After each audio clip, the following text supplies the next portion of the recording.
Mga ka-Republic, tumuhog ng back-to-back wins ang Barangay Ginebra nang magkasunod na pataubin nila ang Magnolia at ang SMB. Ngunit para sa Gin Kings, walang panahon para makapagsaya ng matagal. Dapat agad silang bumalik sa team practice para paghandaan ang pakikipagsagupa sa kupunan ng Northport na ngayon ay leader sa team standings. Former player din ng Ginebra ang pambato ngayon ng Batang Pierre sa katauhan ni Arvin Tolentino. At ito ang pangunahing magbibigay ng problema sa mga bataan ni Team Cone.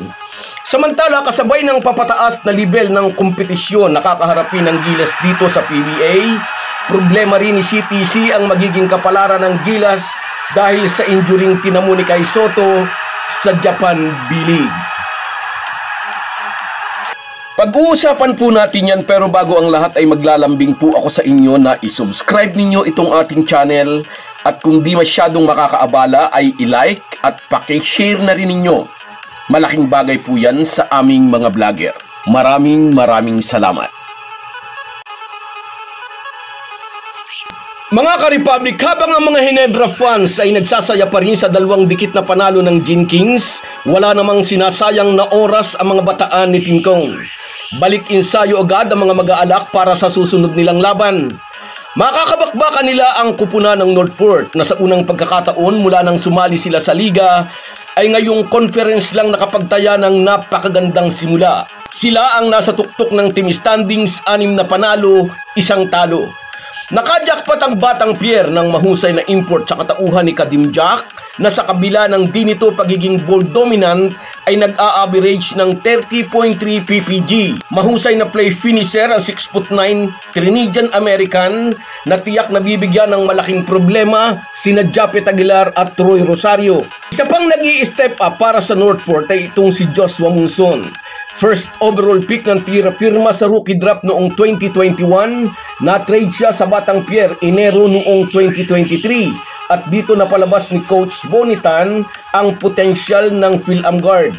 Tingnan natin kung sino kina Scotty Thompson at Maverick Ahanmisi ang ia-assign ni Coach Team Cone para i-contain ang former number 1 pick.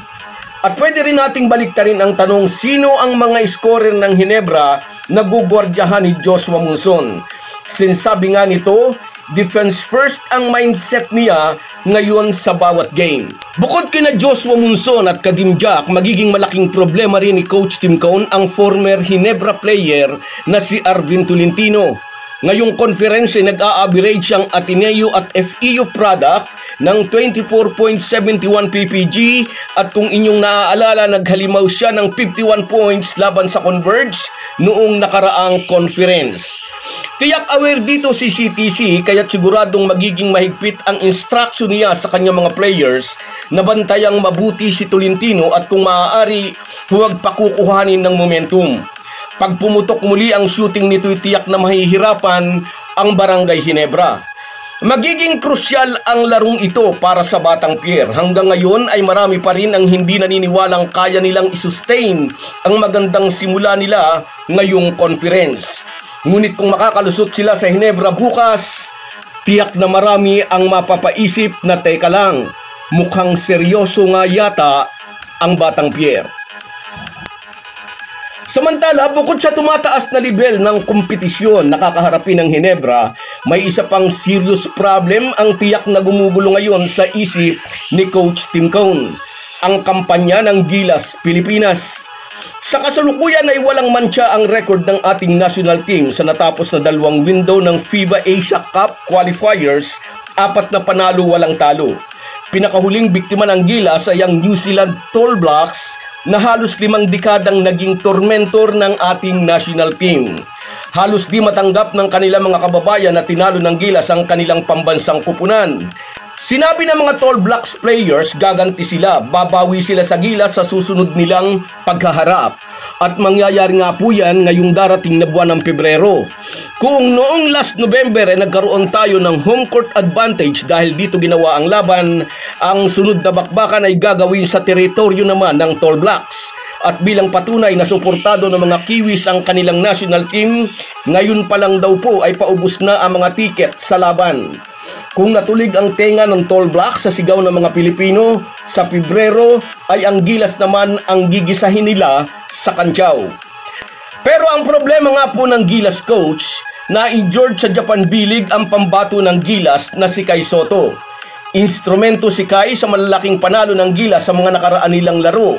Kung may 26 points, 11 rebounds at 4 assists si Justin Brownlee sa panalong iyon ng Gilas laban sa Tall Blacks, halos triple-double naman si Kai Soto, 19 points, 10 rebounds and 7 assists. Nag-a-average po si Kai Soto ng 15.5 points, 12.5 rebounds, 3.8 assists at 2.3 blocks sa huling 4 na laro para sa ating national team. At yan po ang mawawala kung hindi makakasama sa Gilas si Kai Soto. Pero sabi naman ni Coach Tim Cone, may nakahandang replacement kay Soto kung di nga ito makapaglalaro this coming February. Kaya nga raw nariyan sa Gilas pool sina Japit Aguilar at Mason Amos. Preparasyon nga raw sakaling may mai-injured na players. Kaya nga kung inyong napapansin, hanggat maaari gusto ni CTC na bawasan ang minutes ni Japet sa mga laro ng Barangay Ginebra. So guys, yan lang muna. Hanggang sa muli.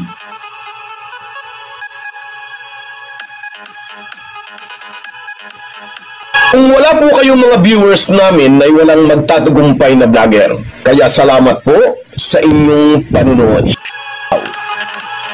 Shoutout sa iyo, Danilo de la Cruz mula dyan sa Jeddah, Saudi Arabia. Shoutout sa iyo, idol. Sa iyo rin, shoutout Abraham Portillo. Salamat sa suporta, NSD. Sa iyo rin, Sanisien TV. Sana nga madali natin ang Northport bukas. Sa iyo rin, shoutout Edwin Gardon. Yes, kuhang-kuha ni CTC kung paano gwardiyahan si Pajardo. At sa iyo rin, Teresa Fuentes. Shoutout sa iyo, idol. Yes, January 8, Miyerkules yan. Herminio Centeno. Yes, sana nga makapaglaro na. At sa iyo rin, Herminia Balingit. Congrats sa ating SMB. Natalo ang SMB. At sa iyo rin, Borlagatan Donald. Shoutout sa iyo, idol, mula dyan sa Singapore. At sa iyo rin, Dorothy Agulan. Shoutout sa iyo, idol. Salamat sa laging panonood. At sa iyo, shoutout Arnil Kayubit. Salamat sa inyong lahat. Kahit gaano po tayo kabisi, ay huwag po nating kalimutan ang ating buhay espiritual. Lagi po tayong magpasalamat sa bawat araw na dagdag sa ating buhay. Malaki po ang maitutulong ng pananalangin araw-araw. Isang paalala po mula sa inyong Halo Halo Sports Republic.